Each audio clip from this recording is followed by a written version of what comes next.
Ayo kita kawal dia, pokoknya harus ketangkep. Pakai baju oranye, makan babi, baca bismillah aja bisa ketangkep. Masa ini yang mempermainkan agama sampai ke Mekah ya, umroh nggak bisa ketangkep sih. Hola netizen yang tercinta, Isa Zega resmi dilaporkan ke Polres Metro Jakarta Selatan atas dugaan penistaan agama. Hal itu lantaran ia menjalani ibadah umroh dengan mengenakan busana perempuan, padahal Isa Zega diduga merupakan seorang transgender. Informasi perihal Isa Zega yang telah resmi dilaporkan disampaikan oleh Kasih Humas Polres Metro Jakarta Selatan AKP Nurmadewi. Ia mengatakan laporan tersebut dilayangkan oleh seseorang berinisial HK. Adapun bukti yang dibawa diantaranya konten yang beredar di media sosial. Saat ini bukti tersebut sudah diserahkan ke pihak kepolisian. AKP Nurmadewi menyebut bahwa pasal yang dilaporkan oleh HK ada 2 pasal sekaligus. Adapun pasal yang disangkakan kepada Isa Zega adalah pasal 156 KUHP tentang penistaan agama dan pasal 45 UU ITE tentang penghinaan dan pencemaran nama baik. Setelah kabar pelaporan ini mencuat, banyak netizen yang berbakti berkomentar di media sosial. Netizen yang budiman langsung menyuarakan untuk langsung tangkap saja Isa Zega lantaran sangat meresahkan masyarakat Indonesia. Nah, gimana nih menurut netizen yang terhormat? Silahkan berkomentar ya.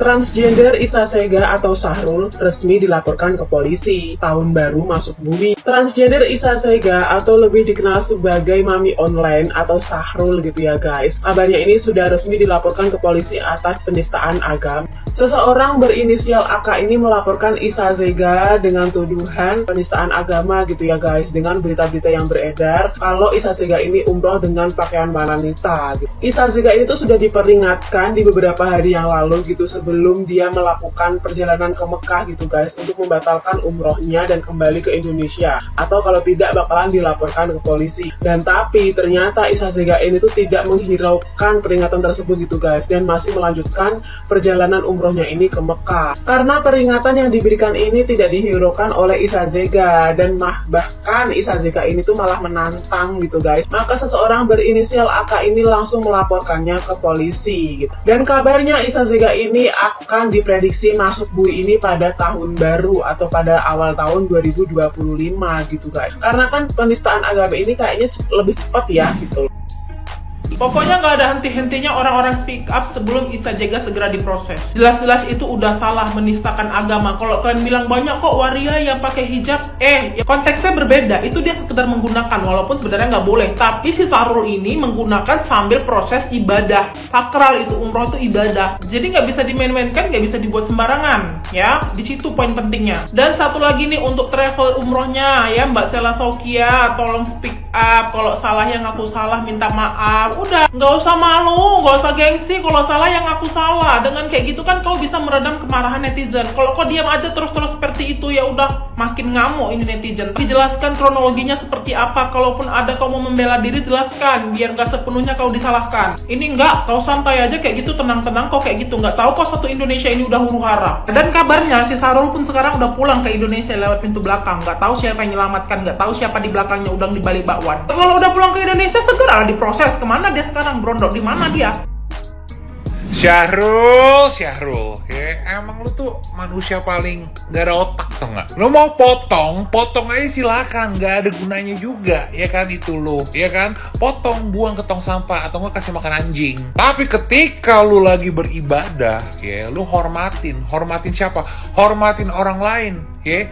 Jangan sampai orang lain ya batal ibadahnya cuman gara-gara kelakuan lo yang nggak tahu diri. Yang kedua, ya lo mungkin bisa nipu orang kalau lo itu adalah cewek, tapi lo tidak bisa menipu yang di atas. Lo nggak bisa menipu Tuhan lo sendiri gitu loh ya. Pakai baju ke umroh kok nggak sesuai kodrat gitu. Gue nggak ada masalah mau potong lagi, ntar tumbuh lagi, potong lagi, tumbuh lagi, kasih lempar ke anjing buat dia makan, nggak ada masalah gitu ya. Tapi lo tahu diri kalau lagi ibadah ya, dan lu ibadah itu umroh itu sesuatu yang suci ya, itu agama lu sendiri loh. Dan itu umroh bukan cuma 1 kali, lu 3 kali ngelakuinnya gitu loh ya, 3 kali. Berarti apa? Berarti lu sengaja ya, sengaja Rul. Mau cari sensasi silahkan, tapi sensasinya yang berotak gitu loh, yang ada batasnya Jangan lu sampai menista kayak begitu, menista agama lu sendiri lagi. Susah ya, mereka itu semua satu geng tuh ya. Mulai dari yang nyewa dia sebagai buzzer, satu geng semua itu. Nggak tahu lo pemikirannya gimana, otaknya kemana, tolol, triple tolol, tau nggak? Jadi buat para penegak hukum di Indonesia, jangan dilolosin ya. Ini bakal jadi contoh yang nggak bagus, bakal jadi contoh yang nggak bagus. Disangka boleh, ntar ada lagi, dan ada lagi. Kalau di negara Malaysia ya, gue denger ya, itu ada beritanya juga ya, lu udah nggak selamat, Trul ya. Ini tinggal tunggu aja ya, bentar lagi, lihat tanggal mainnya bentar lagi ya. Sarul, ayo nak pulang. Contoh tuh, transpuan yang lain ke masjid masih pakai kopiah karena dia tahu kodratnya adalah laki-laki. Kalau kau nggak bangga ya dengan operasian kau itu, kau masuk ke Mekah dengan soft perempuan, kasihan travelnya ya. Katanya dengar Kak Sela Sauke juga kasih uang, kasihan juga dengan Kak Selnya yang nggak tahu apa-apa kena dampak ya. Gara-gara kau, dasar bencana kau. Ayo kita kawal dia, pokoknya harus ketangkep pakai baju orange. Makan babi baca bismillah aja bisa ketangkep. Masa ini yang mempermainkan agama sampai ke Mekah ya, umroh nggak bisa ketangkep sih. Gimana sih? Bisa-bisanya ada yang bilang biarin aja, nggak usah ikut campur, toh semua perbuatan kelak akan dipertanggungjawabkan masing-masing di hadapan Allah. Teman-teman, aku kasih alasan kenapa sih kasus transgender ini harus kita kawal sampai dia mendapatkan efek jerah. Yang pertama, Islam sudah memberikan aturan tentang umroh sesuai dengan yang sudah diajarkan oleh Nabi dan tercantum di Al-Quran dengan sangat jelas dan tidak bisa kita rubah seenak kita hanya karena isu toleransi. Yang kedua adalah karena dia seorang influencer dan orang yang dikenal banyak orang di Indonesia. Kalau perbuatan yang dia lakukan ini tidak kita kenakan efek jerah, maka akan banyak sekali diikuti oleh orang-orang yang juga mempunyai keadaan yang sama dengan si transgender ini. Akan ada cahrul-cahrul yang lain yang berangkat ke tanah suci untuk beribadah umroh, bahkan mungkin haji, tidak sesuai dengan kodratnya. Dan pastinya kalau hal ini sampai terjadi akan menimbulkan dampak yang sangat tidak baik dan pastinya akan merugikan banyak orang, baik di Indonesia ataupun orang-orang yang berada di Mekah dan Madinah. Fenomena viralnya Jabal Kandama bisa menjadi contoh bahwa di Indonesia ketika kita akan memposting sesuatu maka akan berefek jangka panjang. Dulu jarang orang yang tahu apa itu Jabal Kandama, tapi semenjak banyak influencer yang datang ke sana membuat video estetik kemudian menguploadnya di sosial media, berbondong-bondong jamaah Indonesia mendatangi Jabal Kandama yang tentunya pada akhirnya menimbulkan dampak yang negatif. Mulai banyak pedagang-pedagang tidak berizin datang ke sana yang pastinya menyalahi aturan Arab Saudi dan puncaknya akhirnya digerebeklah oleh kepolisian Arab Saudi. Bukan hanya pedagangnya yang digerebek, bahkan pembelinya juga ikut diangkut oleh kepolisian Arab Saudi. Tidak hanya itu, tapi juga menimbulkan dampak yang buruk di lingkungan. Banyak sekali sampah-sampah yang kita temui di Jabal Kandama.